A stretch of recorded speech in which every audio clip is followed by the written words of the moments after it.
There's a page in Maximilian Kolbe's diary, a page never fully revealed to the public. It's from August 1941, 3 weeks before he offered his life for another man in Auschwitz. In shaky yet determined handwriting, he recorded a specific prayer. A prayer, he said in his own words, kept him alive when death seemed inevitable. What makes this prayer so special? Why did a man already prepared to die for his faith attribute his survival to these particular words? And more importantly, why was this prayer kept secret for decades? Perhaps you've heard of Maximilian Kolbe, the Franciscan priest who volunteered to die in place of another prisoner, the saint who faced the gas chamber singing hymns. But what almost no one tells you is that Kolbe lived weeks longer than he should have, and he knew exactly why. In the Vatican archives lies a document classified for 60 years, Kolbe's personal journal, written during his final months in Auschwitz. Page by page, he describes not only the unspeakable horrors, but also the protection he felt, a protection he attributed to a specific prayer his mother taught him as a child. Have you ever wondered if there's a difference between prayers? If some words hold more power than others? Kolbe believed there was, and the results he obtained are impossible to ignore. Before we get to the prayer itself, you need to understand the context. Auschwitz wasn't just a concentration camp, it was a machine of spiritual annihilation. The Nazis didn't just want to kill the body, they wanted to destroy the soul first, and they knew exactly how to do it. Kolbe arrived at Auschwitz on May 28, 1941, prisoner number 18672, at 47 years old. His health already weakened by tuberculosis. He should have died in the first few weeks. The average life expectancy for a man of his age and condition was 21 days, but Kolbe persevered for 3.5 months. 3.5 months in a place where death was the only certainty. 3.5 months witnessing horrors that would shatter the faith of the most devout man, and throughout that time he continued writing in his diary, writing about a light he saw even in the deepest darkness. In the first entries of the diary, Kolbe describes the initial despair, the nights where faith seemed a distant echo, the mornings where he woke questioning if God truly existed. But then something changed, and that change began with a prayer he decided to recite every morning before forced labor. "Today I recited the words my mother taught me," he wrote on June 15, 1941. "I felt a peace I can't explain, as if an invisible barrier formed around me. The guards shouted, but their words didn't reach me in the same way." What prayer was it? What words have the power to create an invisible barrier, even in Auschwitz? To understand this, I need to tell you about Maximilian Kolbe's childhood. Born Raymond Kolbe in 1894 in Russian-occupied Poland, he grew up in a deeply Catholic family. His mother, Maria, was a woman of intense faith. But it wasn't just faith. It was practical faith. Faith that worked. Maria Kolbe knew prayers her grandmother had taught her, prayers passed down through generations, prayers that, she said, had a special power of protection, and one of these prayers she reserved for extreme moments, for when life or death depended on divine intervention. When Raymond was 8 years old, he had an experience that would change his life forever. He was playing near a river when the current swept him away. His mother, seeing the scene, couldn't reach him in time, so she knelt by the riverbank and recited a specific prayer, a prayer she had never used before. Young Raymond, already being carried away by the current, suddenly managed to grab onto a branch. He managed to hold on until help arrived. When he was pulled from the water, he was unconscious, but alive. And when he woke up, the first thing he asked was to learn the prayer his mother had recited. "Son," Maria said, "this prayer is for when there's nothing left to do, when only God can intervene. You will keep it for when you truly need it, and when that moment comes, you will know." That moment came in Auschwitz. In Kolbe's writings, He describes rediscovering this prayer. It was during his second week at the camp. He had witnessed brutal executions. He had seen holy men lose their faith. He had felt for the first time in his life that perhaps God wasn't present in that place.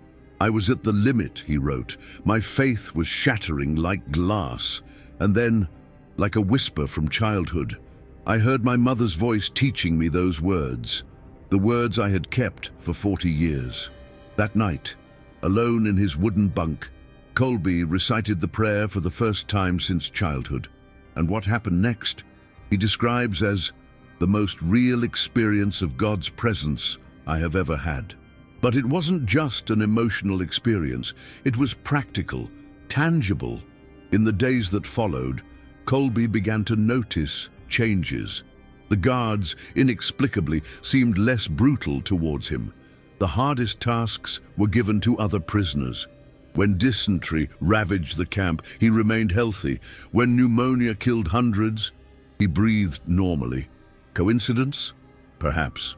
But Kolbe didn't believe in coincidences, especially not in Auschwitz, where death was the only constant.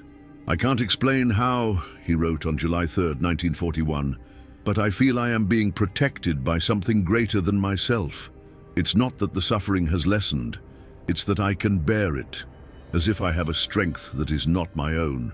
And then, something even more extraordinary happened. Other prisoners began to notice. They began to ask what Kolbe was doing differently, how he could maintain hope when they had lost all faith. Kolbe could have kept the secret to himself.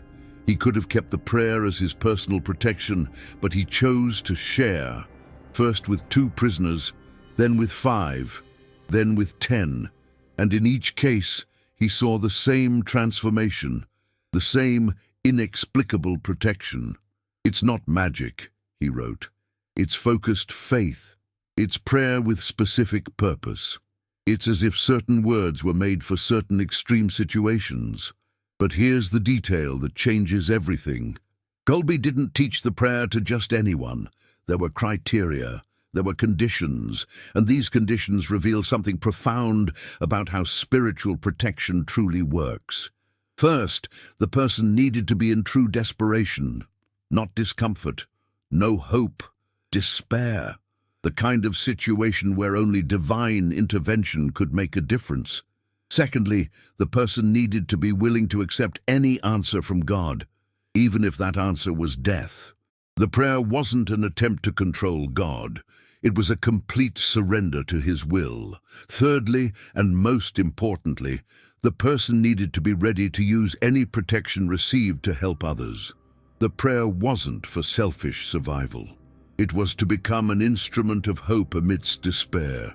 Only when these 3 conditions were met did Kolbe share the sacred words, and the result was always the same: unexplainable peace, supernatural strength, protection that defied all logic.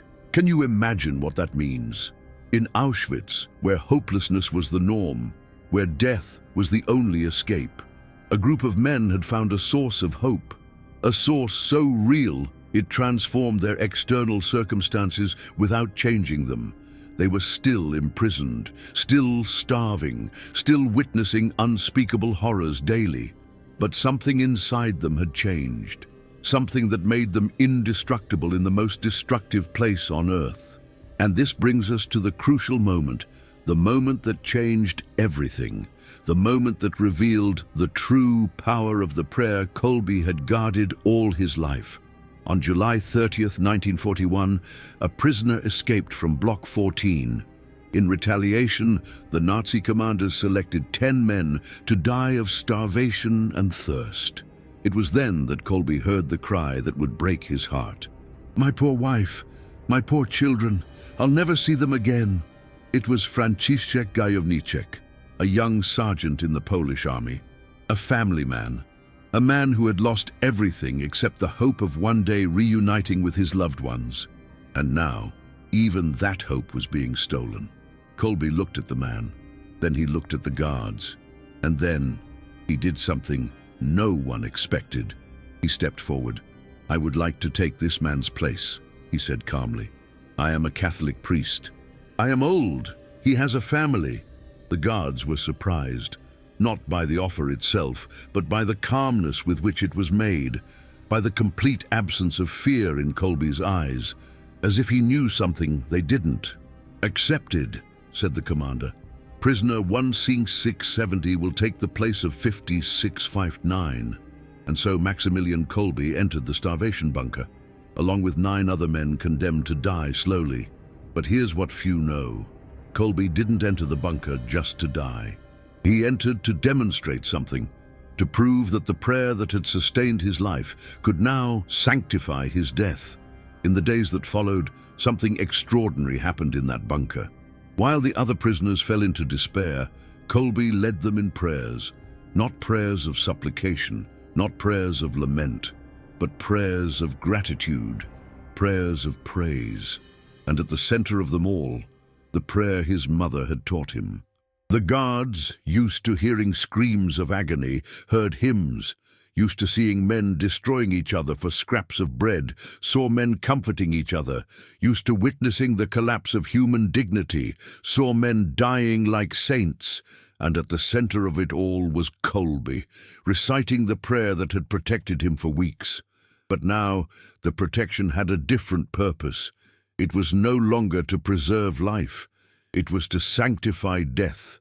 "I am seeing something that shouldn't be possible," wrote one of the guards in his personal journal. "Men dying of hunger and thirst, but singing. Men who should be in despair, but radiating peace, as if they had access to a source of strength I cannot comprehend." After 2 weeks, only 4 men remained alive. Kolbe was one of them. And even after 14 days without food or water, he was still conscious, still praying, still comforting the others. The Nazis, impatient, decided to accelerate the process. They administered lethal injections to the 4 survivors, but even then, Kolbe was the last to die, and his last words were the words of the prayer he had recited every day for 3.5 months, the prayer that protected him, the prayer that sustained him, the prayer that transformed his death into victory. But here's what will make you rethink everything you believe about prayer. When the Soviets liberated Auschwitz, they found Kolbe's journal, and in the last entry, written the day before offering himself in place of Gajowniczek, he made a revelation that would change everything. "I discovered that the prayer my mother taught me wasn't just for my protection," he wrote. "It was so that I could protect others. All this time, I thought I was being protected to survive, but I was being protected to serve. And now I understand what my last service is." Or do you understand what that means? The prayer wasn't just a magic formula for protection, it was a preparation for the moment when he would be called to give his life for another. And when that moment came, Kolbe was ready. Because he had been protected not for himself, but so that he could make a difference in another man's life. Franciszek Gajowniczek survived the war, reunited with his family, lived to be 95 years old.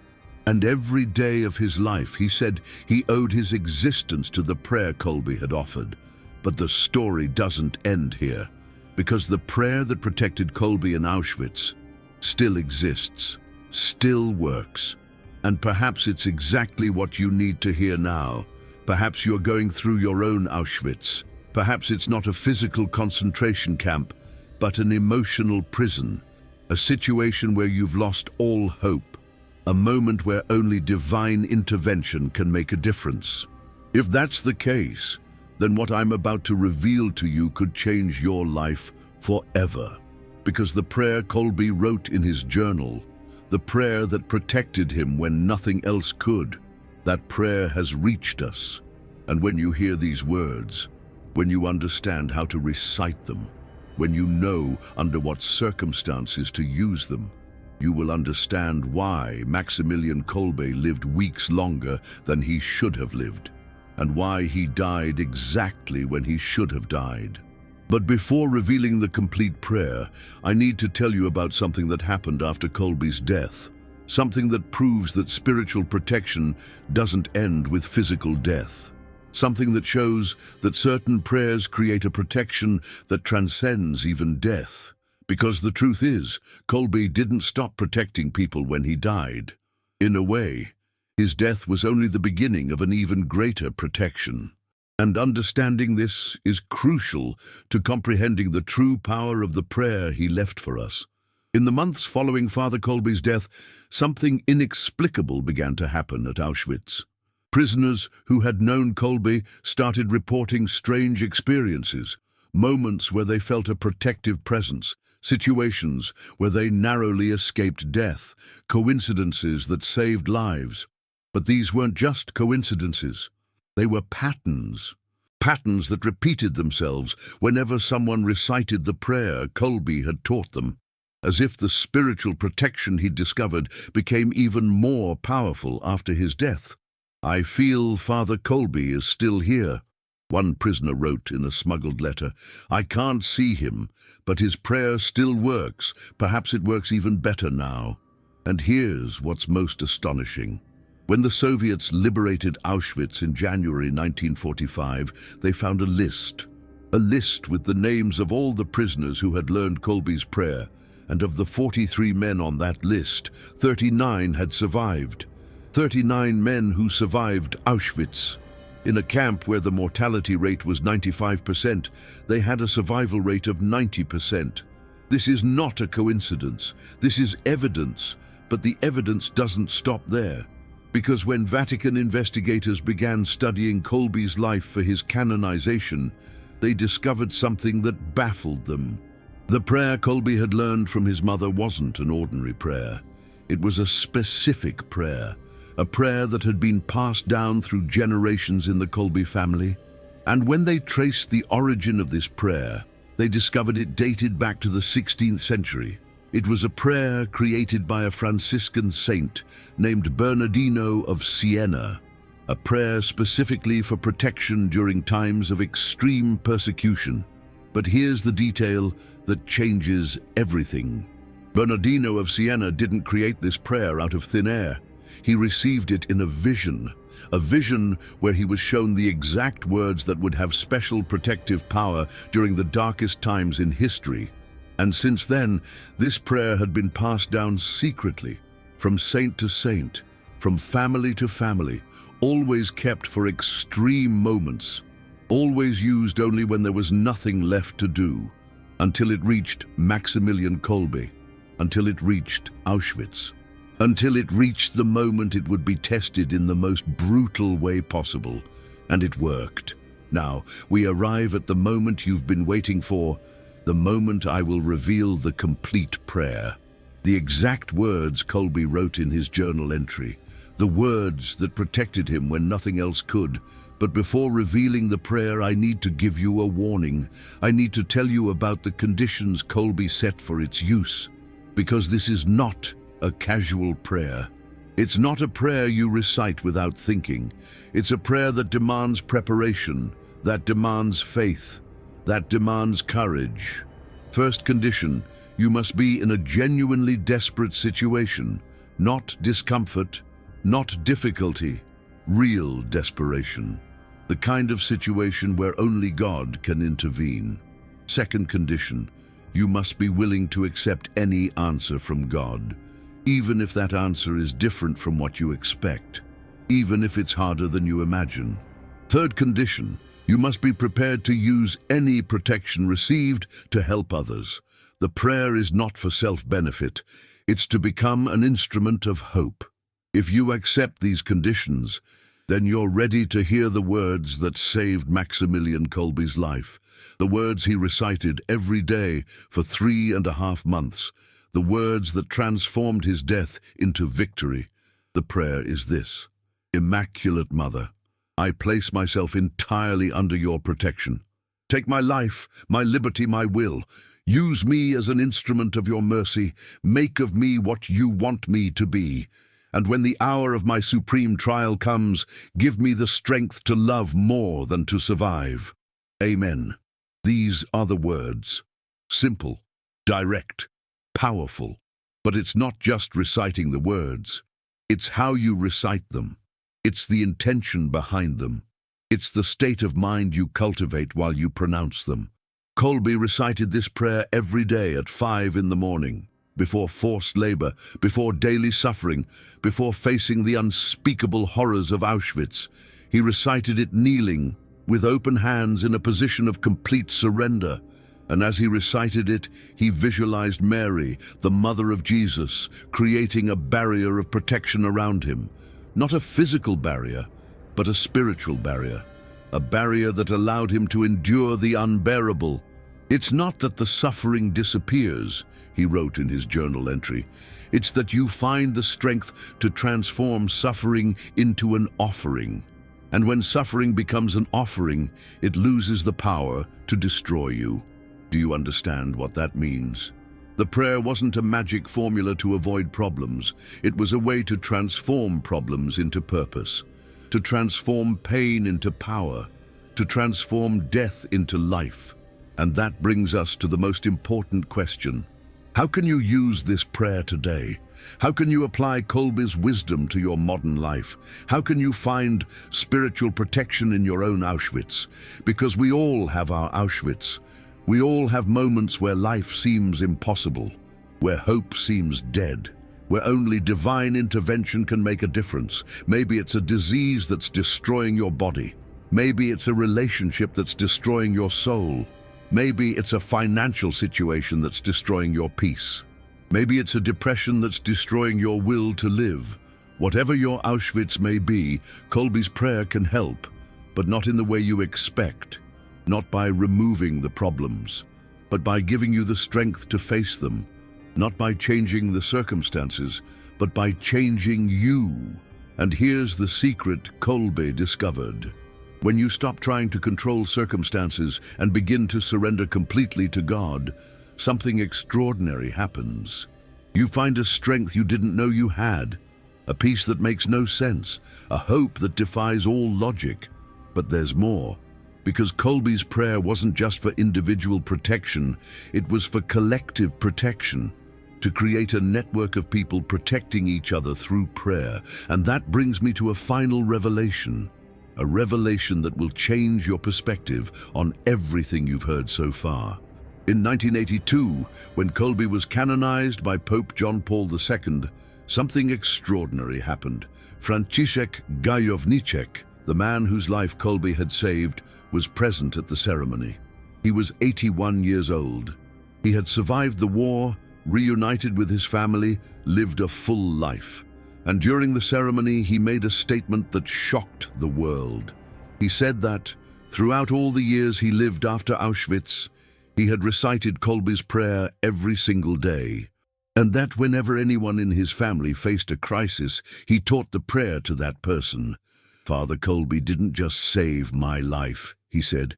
He saved the lives of my entire family.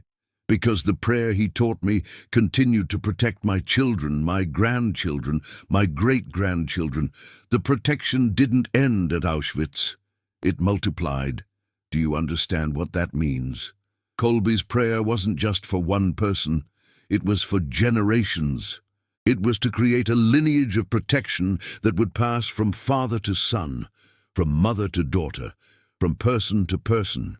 And maybe that's what you need now. Maybe you need not only protection for yourself, but protection for your family, for your children, for the people you love. If that's the case, then you need to understand how to create this lineage of protection, how to establish a family tradition that will protect future generations, how to plant seeds of faith that will grow into trees of hope. First, you need to start with yourself. You need to recite the prayer every day with genuine faith for at least 40 days. 40 days is the time needed to establish a deep spiritual habit. Second, you need to teach the prayer to at least one person you love, not just anyone, but someone you know will value it, will respect it, will use it only when necessary. Third, you need to create a tradition where the prayer is passed down only at specific moments, moments of crisis, moments of transition, moments where spiritual protection is essential. And fourth, you need to keep a record. Just as Kolbe kept his journal, You need to document the times when the prayer made a difference, the times when you felt protection, the times when miracles happened. Because when you document the protection, you strengthen faith. And when you strengthen faith, you increase protection. It's a virtuous cycle that perpetuates itself through generations. But here's something that will surprise you. Kolbe's prayer wasn't the only prayer he left us. In his journal, he wrote several other prayers, prayers for different situations, prayers for different needs. There was a prayer for protection against fear, a prayer for protection against despair, a prayer for protection against hatred, a prayer for protection against vengeance, each one specific, each one powerful, each one tested under the most extreme conditions, and all of them based on the same principle: total surrender, absolute trust, willingness to be used by God in whatever way He chooses. That's what makes Kolbe's spirituality so powerful. It wasn't theoretical spirituality, it was practical spirituality. Spirituality that worked, spirituality that saved lives. And maybe that's what you need now. Not theories about God, but experiences with God. Not concepts about faith, but results through faith. If that's the case, then Kolbe's legacy is exactly what you need. Because he didn't just talk about divine protection, he lived divine protection. He died protecting others, and he left a clear path so that you too can experience this protection. The path is simple, but it's not easy. It requires courage. It requires faith. It requires a willingness to surrender completely to something greater than yourself. But if you are willing to follow this path, if you are willing to recite the prayer with genuine faith, if you are willing to become an instrument of hope for others, then you can experience the same protection that Kolbe experienced. Not because you are special, but because God is special. Not because you deserve it, but because God is merciful. Not because you are strong, but because God is powerful. And in the end, maybe that's what Kolbe wanted to teach us, that our strength doesn't come from ourselves, that our protection doesn't depend on our circumstances, that our hope isn't based on our situation. Our strength comes from God. Our protection comes from God. Our hope comes from God. And when we learn to connect with that source, when we learn to recite the words that open that connection, when we learn to live that surrender, then we find the same peace that Kolbe found, the same peace that sustained him for 3.5 months in Auschwitz, the same peace that enabled him to offer his life for another man, the same peace that transformed his death into victory. That peace is available to you today, now, through the words Kolbe wrote in his journal, through the prayer he recited every day, through the faith he lived until the end. Maybe you're thinking your situation is different, that your problems are unique, that your pain is incomparable, but the truth is that all pain is comparable. All suffering is universal. All despair is human. And if there's a prayer that worked in Auschwitz, then there's a prayer that can work anywhere. If there's protection that worked in the darkest place on earth, then there's protection that can work in any situation. The question isn't whether the prayer works. The question is whether you are willing to recite it with faith, whether you are willing to surrender completely, whether you are willing to become an instrument of hope for others. If the answer is yes, then you already have everything you need. You have the words, you have the instructions, you have the example of a man who lived those words to the very end. Now, the choice is yours. You can keep these words as a historical curiosity. You can admire Kolbe's courage without applying his lessons. You can feel inspiration without seeking transformation. Or you can do what Kolbe did. You can recite the prayer every day. You can surrender completely to God. You can become an instrument of hope for others. The choice is yours. But remember what Kolbe discovered. Remember what he wrote in his journal. Remember the words that changed his life and can change yours. I discovered that the prayer my mother taught me wasn't just for my protection, it was so that I could protect others. Maybe that's what you need to discover. Maybe you have been protected until now, not for your own benefit, but so that you could protect others. Maybe your life has been preserved, not for your own glory, but so that you could be an instrument of hope.